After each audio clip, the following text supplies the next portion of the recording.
So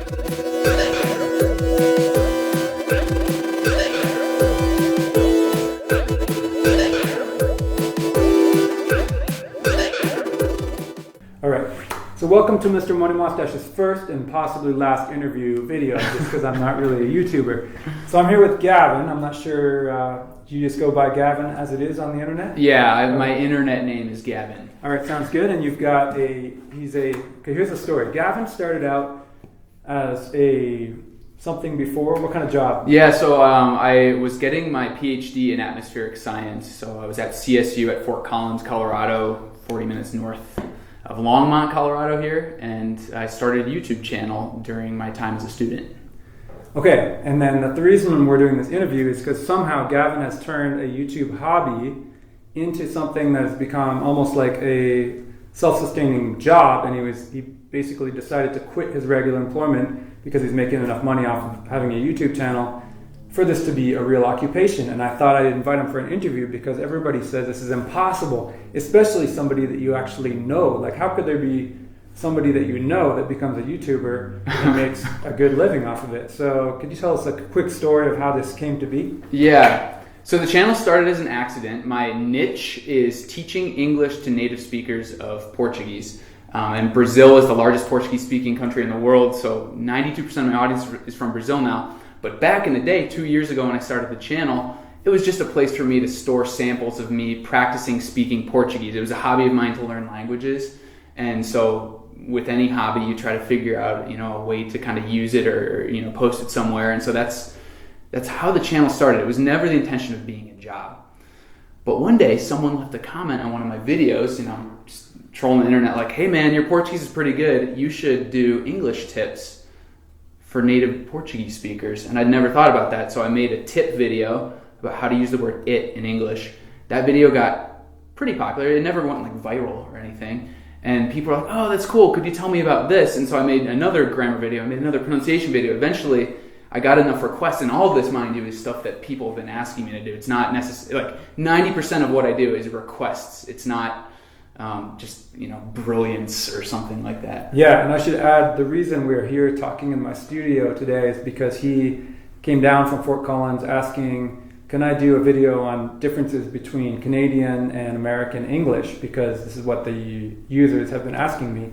And then he said, and by the way, I've got 500,000 subscribers on my channel now. And I was like, what? Oh, okay. Okay, normally I'm not sure if I want to go on somebody's YouTube channel, but because he's built up this channel, I wanted to hear from him how this actually works. So that's like part of the reason that we decided to get together today.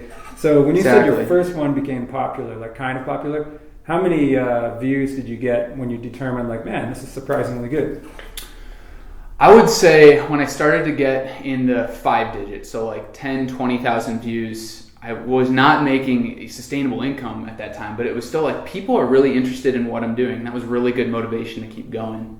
All right, so each video gets 10,000 plus views, and then that's when you determined that's pretty motivating? Yeah, it wasn't when I determined that I was going to make it my full-time job, and it is a fully sustaining income, right now.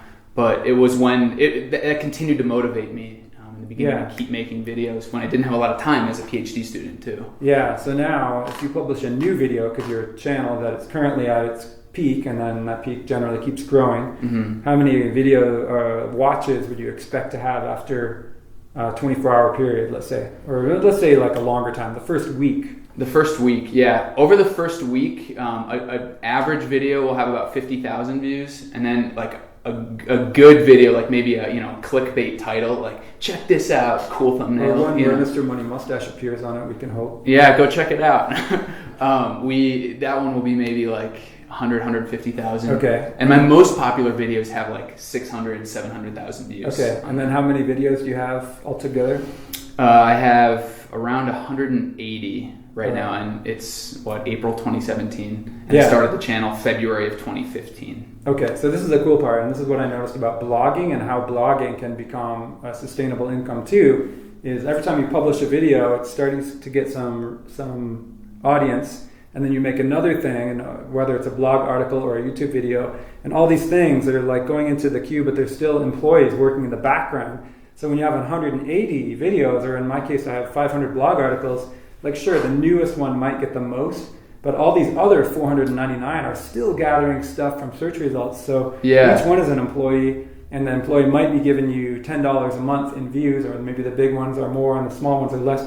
But together, 500 employees giving you $10 a month would be $5,000 a month, which is more than enough to live on. So Exactly. yeah. Okay, so you're at 180 videos now, and what's if you look at the total views of all 180 videos of your channel over the period of 1 month, what number would that be around? Would it be like 1 million views per month? It'll be closer to 2 million. It's 2 million, it's kind of growing. So like a couple months ago it was closer to like 1.2 million or so, but it kind of continues to creep up as you just accumulate these videos. It's not like I'm making viral videos with millions of views, but it totally is that accumulation thing. Yeah, you're doing it the way that is more imaginable to me. Like I can't just be, like Kim Kardashian and show my ass and then suddenly have millions and millions of views. Exactly. And that's enough to make a lot of money off. Like when you're like a science nerd like us, you basically have to do the real work and then create stuff that's valuable for people and then sit there and then it gathers.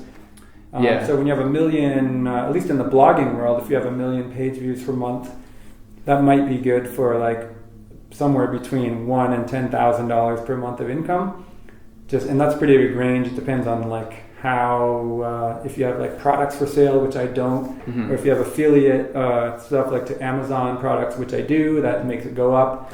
And so anyway, I read that in YouTube it's roughly the same range. I don't know if you would... Yeah, for a typically US audience, where you're people who are purchasing the ad space on a YouTube video, it'll be about $1.50, $2 for every 1,000 views. Yeah, okay. And for a Brazilian audience, for myself, it's about it's less than that because ad buyers are not going to pay as much. But it's around there. And how many people live in Brazil? Brazil is around 220 million people. Okay, so almost the same as the US. So pretty good potential audience. Oh yeah, it's the second largest YouTube market outside of the US. Yeah, okay. In terms of watchers, Portuguese YouTube space is huge. Right, so that's good. It's just good to be aware of the general picture numbers because people often hide this from you, but 1 million video views per month is probably you're going to be able to live off it, and if not, then 2 million, it would be more than enough. You'd be around in the $2,000 to $5,000 US per month. Yeah. Potentially higher depending on your subject matter, but these are just the very, very general numbers. Right, and there's other things, you could get video sponsorships if you get popular enough. There's woodworker YouTuber channels, for example, where they talk about a product and that business will pay them extra to have that placement in the video. Yeah, right. So there's some of that stuff. I work with a couple language learning companies that help with that as well. Yeah. Oh yeah, right.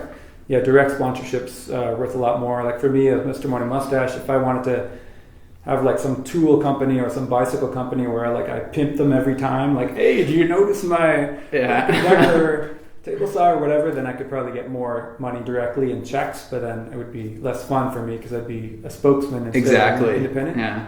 But depending how you feel about a product and how you feel about tiny bit of selling out for money, the income can go up for there. So. Yeah, and that's such a good point too. And I try to make sure it's something that I would use or like a product that I definitely believe in. I've only recommended 2 products ever, but I have like really strong partnerships with them because I enthusiastically do it, and it's normal for me. It's not like a pitch each time. Right. Yeah.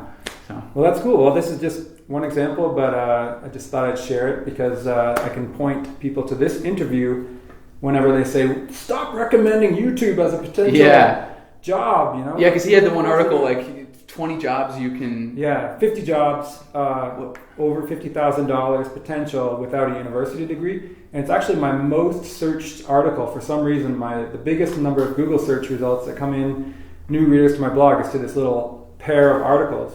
And I think it's because people are looking for jobs without a degree or jobs over 50K, and I happen to somehow capture the search engine niche for that. And so YouTube was one of them, a bunch of stuff, carpenter, plumber, going into the military, a bunch of stuff that is fairly obvious, but when I put blogger and YouTuber, that got a lot of criticism because people don't believe it's possible. So it is possible. Just here as an example to say it's there. And we're out of time right now. We're going to do a fancy businessman's lunch downtown. And so thanks for coming on my channel. Yeah, thank you. Good luck with yours, and we'll keep up with your work. Yeah, sounds good.